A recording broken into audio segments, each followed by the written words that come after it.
दोस्तों, स्वागत है आपका आज की हमारी इस वीडियो में। दोस्तों, ऐसी खबर आ रही है कि फ्रांस ने उनके राफेल F4 एयरक्राफ्ट के फ्लाइट ट्रायल शुरू कर दिए हैं।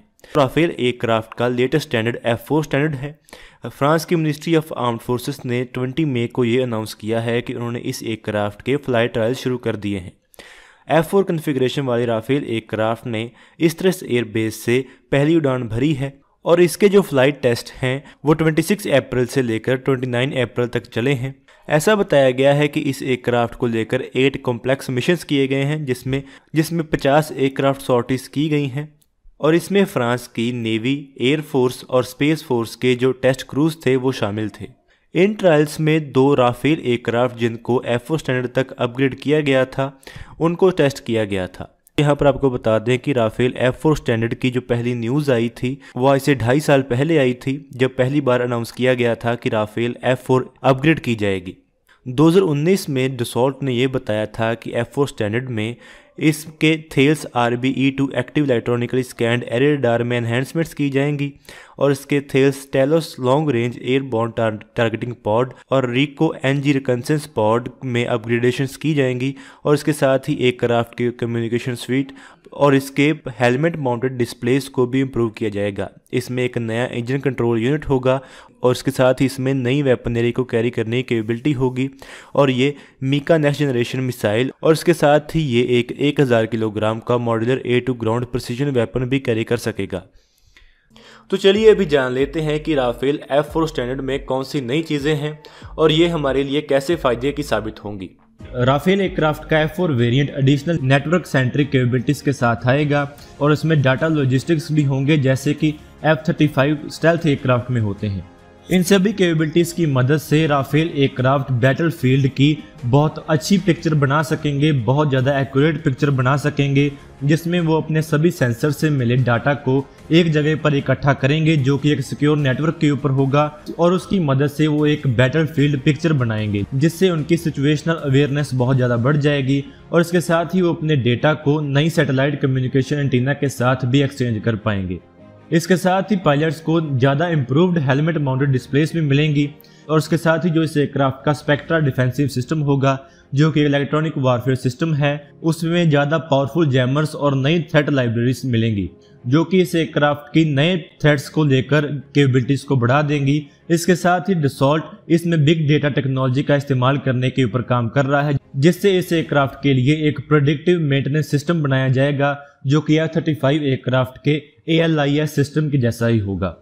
ये सिस्टम इसलिए ज़्यादा इम्पॉर्टेंट है क्योंकि इसकी मदद से हम हमारे एयरक्राफ्ट की जो प्रिवेंटिव रिपेयर्स हैं उन्हें बहुत कम दाम में कर पाएंगे, यानी कि हम उन प्रॉब्लम्स को पहले ही ठीक कर पाएंगे और उनका पहले ही पता लगा पाएंगे जो कि हमारे एयरक्राफ्ट में आगे आ सकती हैं। ये सिस्टम उन सभी नई प्रॉब्लम्स को आइडेंटिफाई करेगा और हमें ऐसी कैपेबिलिटी देगा कि हम हमारे एयरक्राफ्ट में आगे जो भी प्रॉब्लम्स आ सकती हैं उन्हें हम पहले ही रिपेयर कर लें।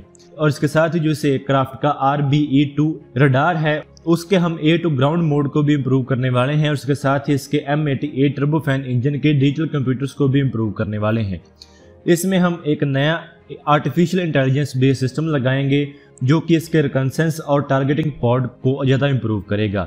इसकी मदद से इसके टारगेटिंग पॉड और रिकन्सेंस सिस्टम्स इंफॉर्मेशन को बहुत तेज़ी से एनालाइज कर पाएंगे और पायलट को दिखा पाएंगे। इसके साथ ही इस एयरक्राफ्ट में ज़्यादा नए वेपन सिस्टम को भी इंटीग्रेट किया जाएगा। इसमें Mika short to medium range A2 air missile का एक इम्प्रूव्ड मॉडल लगाया जाएगा जिसकी रेंज के बारे में ऐसा कहा जा रहा है कि इसकी रेंज 49 माइल्स की होगी। मीका मिसाइल को बिना किसी टारगेट के ऊपर लॉक किए बिना ही लॉन्च किया जा सकता है और उसके बाद इस मिसाइल को एक डाटा लिंक से रिमोटली गाइड किया जा सकता है और इसके बाद इस मिसाइल में लगे इंफ्रारेड होमिंग सेंसर्स दूसरे एयरक्राफ्ट से निकलने वाली गर्मी को ट्रैक कर उसे एंगेज कर पाएंगे।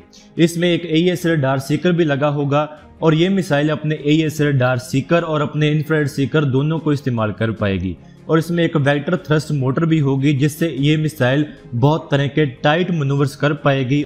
मीका नेक्स्ट जनरेशन मॉडल में नए इंफ्रारेड मैट्रिक्स सेंसर्स लगाए जाएंगे जो कि इस मिसाइल की परफॉर्मेंस को और ज़्यादा बढ़ा देंगे और ये स्टेल्थ फाइटर एयरक्राफ्ट के मुकाबले में और अच्छा परफॉर्म कर पाएगी। इसके साथ ही ये मिसाइल लंबी दूरी की रेंज के लिए एडिशनल फ्यूल कैरी कर पाएगी और इसके साथ ही इसके इंटरनल सेंसर्स को भी इंटीग्रेट किया जाएगा और इसकी मेंटेनेंस कॉस्ट को भी कम किया जाएगा। इसमें ड्यूल पल्स मोटर लगाई जाएगी जिसकी मदद से ये मिसाइल अपने टर्मिनल फेस में भी एनर्जी मेंटेन कर पाएगी और इसका नो एस्केप जोन भी ज़्यादा इफेक्टिव हो जाएगा और ज़्यादा बड़ा हो जाएगा। इसके साथ ही जैसा कि आप जानते हैं कि राफेल एयरक्राफ्ट मीटियोर मिसाइल तो कैरी करते ही हैं जो कि F4 वेरिएंट भी कैरी करेगा और इसके साथ ही इस नए वेरिएंट के बारे में ऐसा कहा जा रहा है कि ये नए AASM हैमर सिस्टम को भी कैरी करेगा जो कि एक गाइडेंस किट है जो कि अमेरिका की JDAM बॉम्ब जैसी ही है। ये सिस्टम GPS, लेजर या इंफ्रारेड गाइडेंस के इस्तेमाल से प्रिसाइज स्ट्राइक्स कर सकता है। हैमर सिस्टम में एक रॉकेट मोटर भी लगी होती है जिसकी मदद से ये सिस्टम बहुत लंबी दूरी तक किसी भी टारगेट को हिट कर सकता है। इसके साथ ही इस एयरक्राफ्ट को और ज्यादा मॉडिफाई किया जाएगा और इसमें French scalp EG stealthy subsonic cruise missile की फ्यूचर अपग्रेड्स को कैरी करने के लिए भी मॉडिफिकेशंस की जाएंगी। इसके साथ ही इसमें सुपरसोनिक ASM-PA क्रूज मिसाइल को कैरी करने की कैपेबिलिटी भी होगी जो कि एक 300 किलोटन के न्यूक्लियर वॉरहेड को कैरी कर पाएगी। ये मिसाइल फ्रांस की एक सुपरसोनिक क्रूज मिसाइल है जिसके बारे में ऐसी रिपोर्ट है कि ये 300 किलोमीटर दूर तक किसी भी टारगेट को स्ट्राइक कर सकती है और इसके बारे में ऐसा भी कहा जा रहा है कि जो इसका ASM-PA क्रूज मिसाइल वेरिएंट है वो 500 किलोमीटर दूर तक टारगेट को हिट कर सकता है। ये भी एक रैमजेट इंजन का इस्तेमाल करती है। इसके साथ ही इस मिसाइल के बारे में ऐसा कहा जा रहा है कि फ्रांस ने एक नया हाइपरसोनिक मिसाइल डेवलपमेंट प्रोग्राम शुरू किया है जिसमें एक नई AS4NG वेरिएंट को बनाया जाएगा जो कि ASM-P मिसाइल का एक नया हाइपरसोनिक वेरिएंट होगा जिससे इस मिसाइल की रेंज को बढ़ाकर 1000 किलोमीटर तक कर दिया जाएगा। इस प्रोग्राम के बारे में अभी तक पूरी क्लैरिटी नहीं है। कुछ सोर्सेस के मुताबिक जो इसका AS4NG वेरिएंट होगा वो जहाँ तो हाइपर सुपरसोनिक होगा यानी कि उसकी स्पीड जो होगी वो 3 मैक से ज़्यादा होगी और 4 मैक से लेकर 5 मैक तक होगी और जहां इसका हाइपरसोनिक वेरिएंट डेवलप किया जाएगा जो कि 5 मैक से ज़्यादा रफ्तार वाला होगा। इसके साथ ही इस एयरक्राफ्ट की स्टेल्थ को इंक्रीज करने के ऊपर भी काम किया जा रहा है। ऐसी खबरें हैं कि इसका जो नया वेरिएंट आएगा जो कि F4 वेरिएंट होगा उसमें इसकी स्टेल्थ को भी इंक्रीज करने के ऊपर काम किया जाएगा। दोस्तों ये अपग्रेड भारत के लिए काफ़ी खास है क्योंकि ऐसी जानकारी है कि इंडियन एयरफोर्स इस अपग्रेड का वेट कर रही है और इस अपग्रेड के आ जाने के बाद ही वो अगले राफेल एयरक्राफ्ट के बैच को ऑर्डर करना चाहते हैं। वो चाहते हैं कि जो नए राफेल एयरक्राफ्ट खरीदे जाएं वो F4 स्टैंडर्ड वाले हों। अगर हम राफेल F4 स्टैंडर्ड की टाइमलाइन के बारे में बात करें तो 2019 में इसको पहली बार अनाउंस किया गया था और अभी इसकी टेस्टिंग शुरू हुई है और ऐसी जानकारी है कि इसकी टेस्टिंग कंप्लीट होने में 2024 तक का समय लग जाएगा।